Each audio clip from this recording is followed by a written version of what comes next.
We're going to dive into something truly transformative, something that can change your life from the moment you open your eyes in the morning. Let's talk about what you should ignore and focus on first thing when you wake up. The biggest challenge we face every day is often the simplest one, making time for ourselves. When you wake up, there's a flood of thoughts and activities vying for your attention. But here's the key: ignore everything else and focus on this one crucial practice. When you wake up, you have a golden opportunity to set the tone for your day. The first thing you should do is connect with your future self.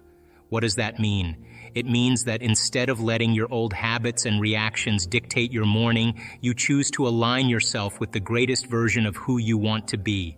Start by asking yourself, what is the greatest ideal of myself that I want to be today?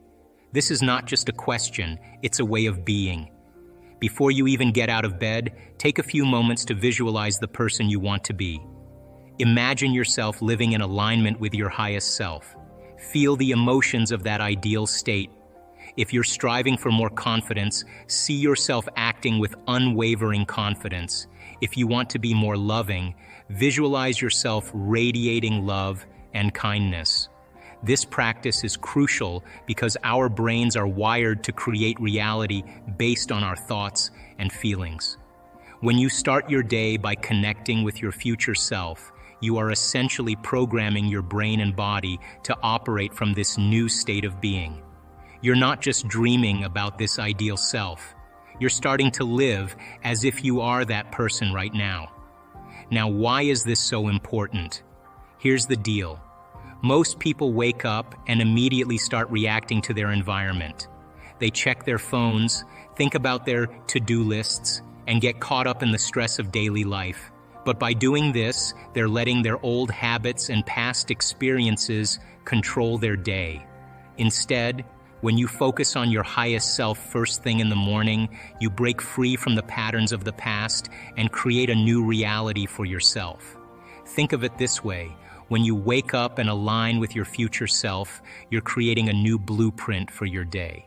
This blueprint is not based on the old patterns of your past, but on the ideal version of yourself that you want to embody. And as you continue to practice this, you're rewiring your brain and body to support this new reality. To make this practice effective, start by setting aside a quiet moment when you first wake up.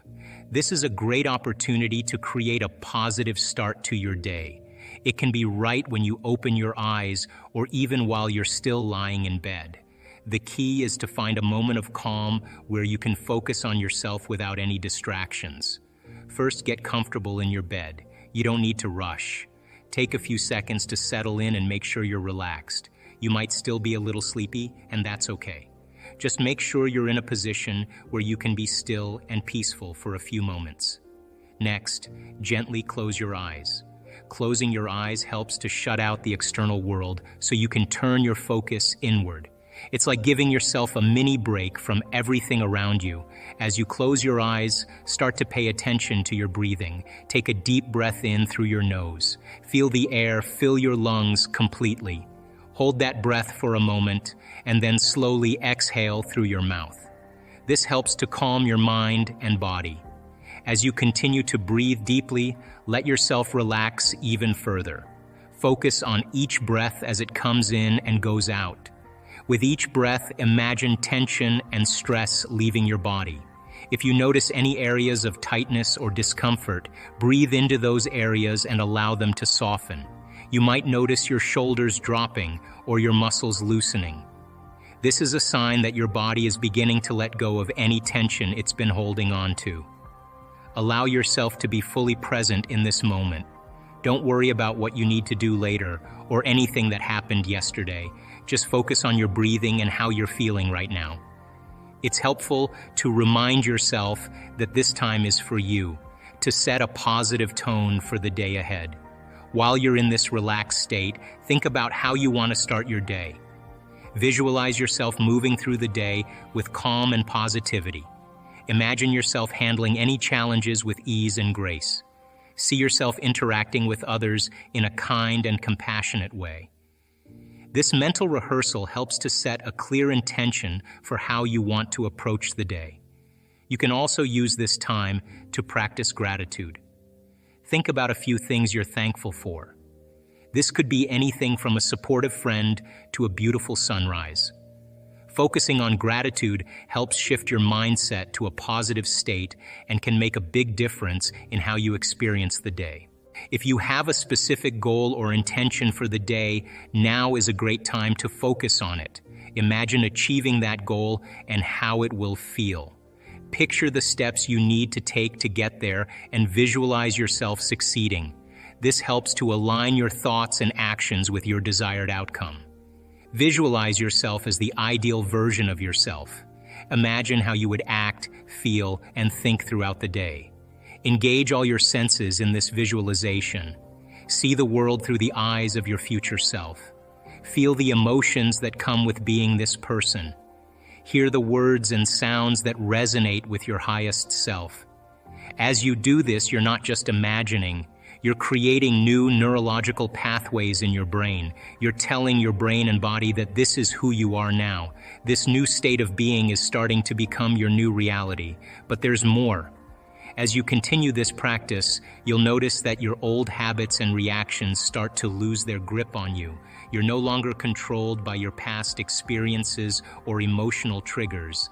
Instead, you're moving forward with a new sense of purpose and direction. This process might not be easy at first. You might find yourself slipping back into old patterns or getting caught up in stress. That's okay. The key is to keep practicing. The more you align with your future self, the easier it becomes to stay in this new state of being. One important aspect of this practice is to understand that you're not just changing your thoughts, you're changing your entire state of being. Your body is a reflection of your mind. When you change your thoughts and emotions, you change your body's state. This is where true transformation happens. Imagine this. You're feeling stressed and anxious, and then you take a few moments to connect with your future self. You start to feel more calm and centered. Your body begins to relax, and you're able to approach your day with a renewed sense of energy and purpose. This is the power of aligning with your highest self. When you align with your future self and work on becoming the best version of yourself, you're not just making a change for yourself. This transformation reaches beyond you and starts to affect the people around you in powerful ways. Think about it this way. When you start your day with a clear vision of who you want to be and actively work to embody that ideal self, it changes how you interact with others. This shift happens because as you work on improving yourself, you naturally start to see the world differently. You begin to notice more about how you connect with others and how they respond to you. For instance, when you focus on being more positive and compassionate, it influences how you treat everyone you come across. Instead of reacting with irritation or frustration, you begin to approach people with kindness and understanding. This change in your attitude helps create a more harmonious environment around you.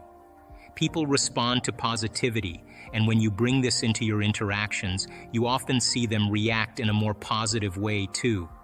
Let's break this down with a simple example. Imagine you start your day by visualizing yourself as a calm and patient person. You focus on being understanding and empathetic. When you interact with someone who might normally annoy you, like a coworker or a family member, you approach them with this new mindset. Instead of snapping back or feeling frustrated, you listen more, understand their point of view, and respond kindly. This new way of interacting often leads to more meaningful and positive exchanges. When you make a habit of approaching others with empathy, you start to notice more about their feelings and needs. You see yourself in their struggles and triumphs, which makes it easier to connect with them on a deeper level. This understanding helps you offer support and encouragement, creating a stronger and more supportive relationship. Your compassion encourages others to be more open and kind as well, which can improve the overall atmosphere in your relationships and surroundings. This effect isn't just about small interactions. It can transform larger aspects of your life. For example, In your workplace, if you consistently approach your colleagues with positivity and empathy, you might notice that the workplace becomes more collaborative and less tense. People might be more willing to help each other and work together effectively. Your positive attitude can inspire others to adopt a similar approach, which benefits everyone involved. Similarly, in your family life, when you embody kindness and understanding, it can lead to healthier and more loving relationships. Family members might start to mirror your positive behavior, leading to a more harmonious and supportive family dynamic. This ripple effect extends beyond immediate interactions, affecting how everyone in your circle relates to one another. Moreover, this transformation isn't limited to just your personal relationships. As you improve yourself and positively influence those around you, you contribute to creating a more positive environment in your community. Your behavior can inspire others to reflect on their own actions and make changes in their lives. This collective shift towards kindness and empathy can lead to a more supportive and connected community. So, how do you ensure that this practice becomes a daily habit? Consistency is key. Make this practice a non-negotiable part of your morning routine. It doesn't have to be long. Just a few minutes each day can make a significant difference. As you continue this practice, it will become more natural and integrated into your daily life. Remember, the goal is not perfection, but progress. Every time you align with your future self, you're making a step towards a new reality. And with each step, you're creating a new version of yourself that is more aligned with your highest potential. One final thought: be patient with yourself. Change takes time, and you might not see immediate results, but trust in the process. Every time you practice this alignment, you're building a new foundation for your life. Over time, these small changes will lead to profound transformation. It's essential to remember that patience is a key part of any transformation. Just like planting a seed in the ground, you don't see the plant grow overnight. It takes days, weeks, and even months for that seed to sprout and eventually become a strong, flourishing plant. Similarly, when you're working on yourself and trying to make positive changes, it takes time. You won't always see the effects right away, and that's okay. Think of each practice session as watering and nurturing that seed. Every time you take a few moments in the morning to focus on your breathing, visualize your goals, or set your intentions for the day, you're giving yourself the care and attention you need to grow. These small daily actions might seem insignificant on their own, but together they add up to something much more substantial. It's also important to be kind to yourself during this process. There will be days when you feel like you're not making any progress. Maybe you'll have a day where you feel particularly stressed or upset, and it seems like all your efforts are in vain. Remember, this is perfectly normal. Change is not a straight path. It's full of ups and downs. On those tougher days, remind yourself that it's all part of the journey. Trusting the process means having faith that your efforts will pay off in the long run. It means believing in yourself even when you can't see the results yet. This trust is crucial because it keeps you motivated to continue your practice, even when it feels challenging.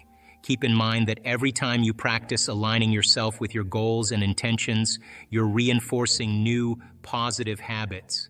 These habits will eventually replace old, unhelpful ones.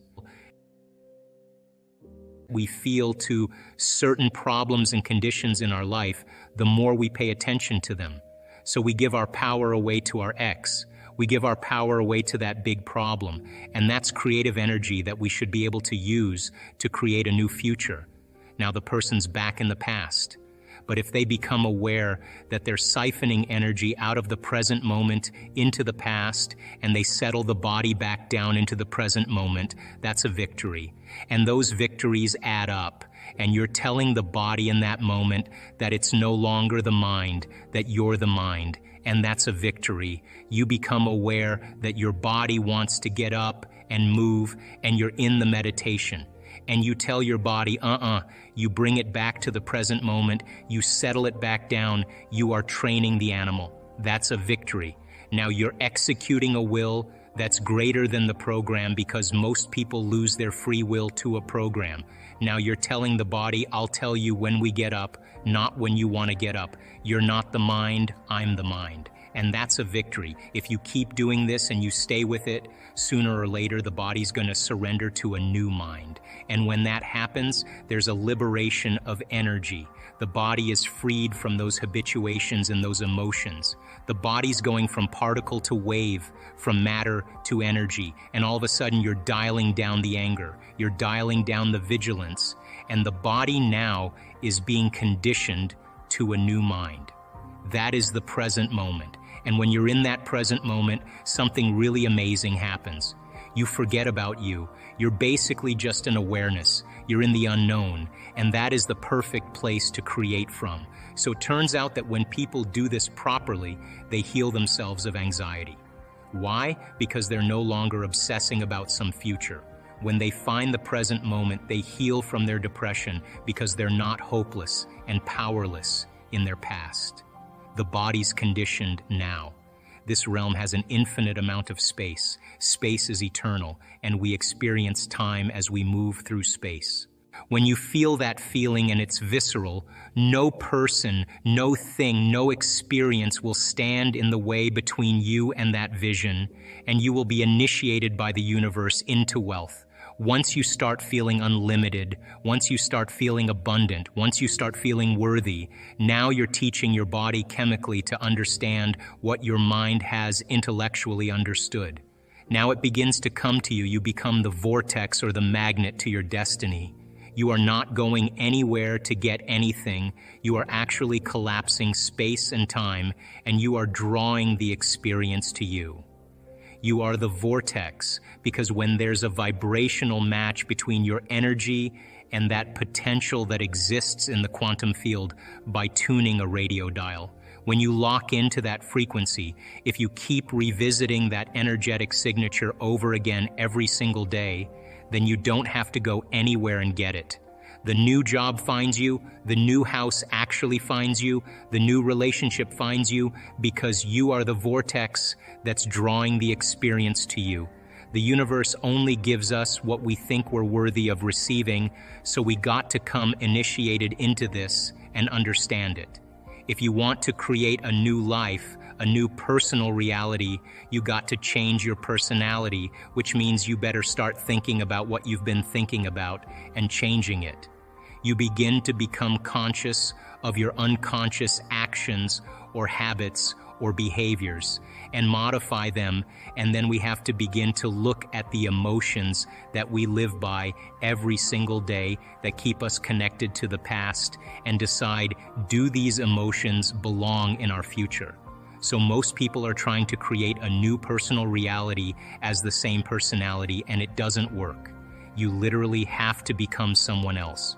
And can you select a new possibility in the quantum field and begin to emotionally embrace that future every single day to such a degree that your body, as the unconscious mind, the objective mind, does not know the difference between the experience in your life that's creating the emotion and the emotion that you're fabricating by thought alone, to the degree that you begin to signal new genes and new ways to change your body to look like the experience has already happened. Now, the latest research in epigenetics says it's absolutely possible. Now think about this. Every day, installing the circuitry, every day conditioning the body into the emotion of the future, that your body begins to change to look like it's already happened. Now this is where it gets fun, because now you no longer have to go anywhere to get it. If you think that your thoughts have something to do with your future, just from a theoretical standpoint, that your thoughts create your destiny, and you think 60 to 70,000 thoughts in one day, and 90% of those thoughts are the same thoughts as the day before, well, then your life isn't going to change very much as long as you're thinking the same way. If you're not being defined by a vision of the future, then you're left with the memories of the past. Is it possible then that the way you think and the way you feel can begin to produce effects in your outer world? Now, that isn't something that you swallow in one bite. It's a process of gaining knowledge. It's a process of practice. It's a process of experience. Once you start seeing those synchronicities, those coincidences, those opportunities that start to fall into place, because you're experiencing change in your outer world, if you're doing the work, you're going to start paying attention to what you're doing inside of you that's producing the effect outside of you.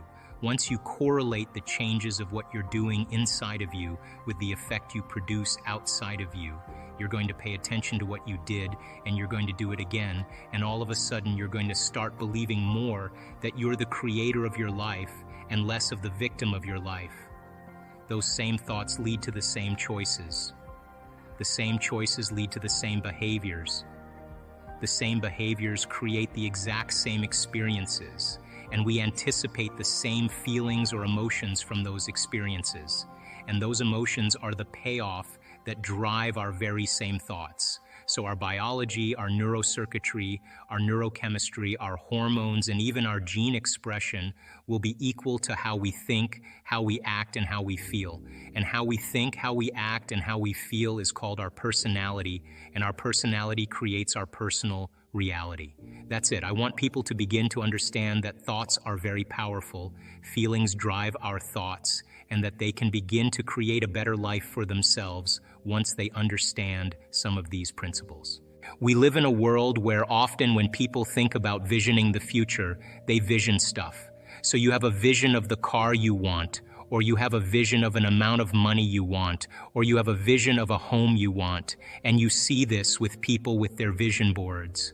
What's your take on that? And is that the right type of visioning? And what is the right type of visioning? Well, we do so many different variations because I think people integrate information differently. And all of those cars and homes and whatever that is, there are symbols of what it looks like when a person actually arrives at this concept called abundance, right?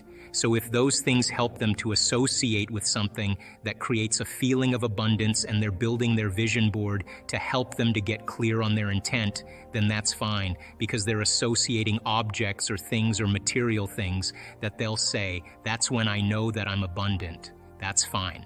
Other people will say, look, abundance just means that I have more than I need, and I'm happy with that. And for them, there's a feeling that is associated with that. And when they begin to dream about their future, they may see themselves in a scene or see themselves a certain way. I don't care what it takes for the person to get there, because once they have their abundance, and this happens quite a bit in our work, when you finally have everything you want, there's only one thing you're going to ask yourself: how am I going to contribute to the world? How am I going to make a difference? So we use different tools to help people to get to that point. But if the person's doing the vision board and they're saying, when I get my new car, I get my new house, I get my new relationship, then I'm going to feel so great. Well, then they're back to the program, waiting for it to happen, for them to feel the emotion. They're believing their outer world has to change in order for them to feel better. There's no effect of drawing the experience to you that way. So the person has to use those tools to get them into the emotional state for them to feel like it's already happened. Now think about this. If you get up from a creative process and you feel grateful, you feel a love for life, you feel a joy for existence, you feel a passion for the moment, you will not be looking for your future because you'll feel like it's already happened. It's the moment that we start feeling those self-limiting emotions, that we feel separation, and then we start looking for it again. Well then, if you're waiting, you're not creating, you're in separation again. So then, whatever it takes for you to move into a state of being, and what is a state of being? Thoughts are the vocabulary of the brain. Feelings are the vocabulary of your body. How you think and how you feel creates your state of being. So then if you wake up in the morning and you come back to your senses with a clean slate and you say, I don't feel anything, you say, well, let me start thinking about all the problems in my life. Well, all those problems are connected to different people or different objects or things at different times and places. The moment you remember your problems, a memory is a record of the past. You're thinking in the past. Every one of those problems has an emotion associated with them. So all of a sudden you start feeling unhappy, you start feeling bitter, you start feeling frustrated. So now your body's in the past. So then most people then create a state of being that's connected to their past. And if they're in the familiar past, then they are going to crave the predictable future, and they're going to fall back into routine. So then we want people then to get very clear on that vision of their future, however they do it, and begin to combine that clear intention with an elevated emotion. And the stronger the emotion they feel from the vision they're creating, the more altered they feel inside of them, the more they're going to pay attention to the pictures in their mind. And now they're remembering the future. The knowledge creates awareness. Awareness creates consciousness. Consciousness and energy are connected, so there's a change in energy globally going on with the world.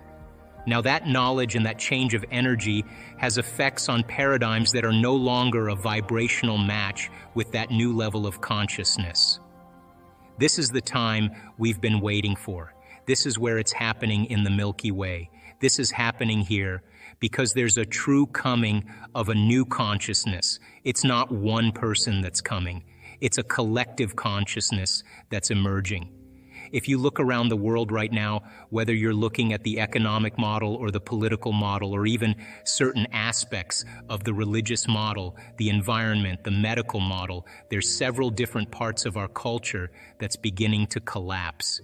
If you study human nature, historically, we always wait for crisis or trauma or disease or diagnosis, both as an individual and as a culture, before we decide to change. If you look at this and you study it in history, it's a sign that something new has to be born. Because the old model of reality begins to change, something else has to replace it. So we have two ways that we actually face crisis. We can either face crisis in a state of emergency, which in the beginning of a crisis is healthy, or we can face crisis in a state of creativity and innovation. If you're addressing a financial crisis or a crisis in a culture and everybody is selfish and everybody's living by those emotions, then they're pushing their way to get to the head of the line. They're competing, they're forcing outcomes, they're using very primitive systems to try to take care of themselves. We know from the physiology of the brain that most of the blood supply goes to the hindbrain and away from the forebrain. Those chemicals create a gap between the way things appear in our life and the way things really are. In other words, we're viewing reality in an altered state. So we don't see possibility. We feel separate from each other. We are competing and striving to get to the head of the line by using our cunning, manipulative, egocentric ways to get there, and we're very controllable. Fear is very controllable. Competition is very controllable. Anger and war divides individuals. Now, that is not a way to address a crisis, because the service to self, or taking care of the self, is the exact thing that enhances the crisis. Because if you and I are all doing the same, if we're all doing the same thing, then a culture becomes more divided. It becomes more disintegrated. It becomes more incoherent. And possibility then is not part of the equation. So the other state of mind, if you can view crisis as a great opportunity, brilliantly disguised as an impossible situation, and you have to match the conditions in your environment with a new mind. Now we're talking about greatness, because innovation and creativity and a new way of thinking and a new way of being means that we can't do the same thing from the past. And so in history, cultures that are individuals that overcame their environmental conditions were considered mystics and saints and leaders and charismatic leaders. They were individuals that saw past the illusion of the present reality. When we begin to become innovative or creative, the brain begins to switch. We begin to turn on the forebrain, the frontal lobe, which is really the crowning achievement of the human being, and we begin to ask bigger questions. How can we create a new way of being in a world that's falling apart? How can we begin to create a new system to adapt to these conditions? And I think that people, when they begin to feel empowered by possibility, when they begin to see that the death of the old paradigms means the beginning of a new paradigm. How many people actually believe in the idea that the way you think has some effect on your life? So how many people actually woke up this morning and consciously created a future? You know, the biggest reason why people don't do it is because you don't really believe it's true. You see, if you knew on a gut level that it was absolutely true, would you ever miss a day, and would you ever let any thought slip by your awareness that you didn't want to experience? So your brain, according to neuroscience, is organized to reflect everything you know in your life.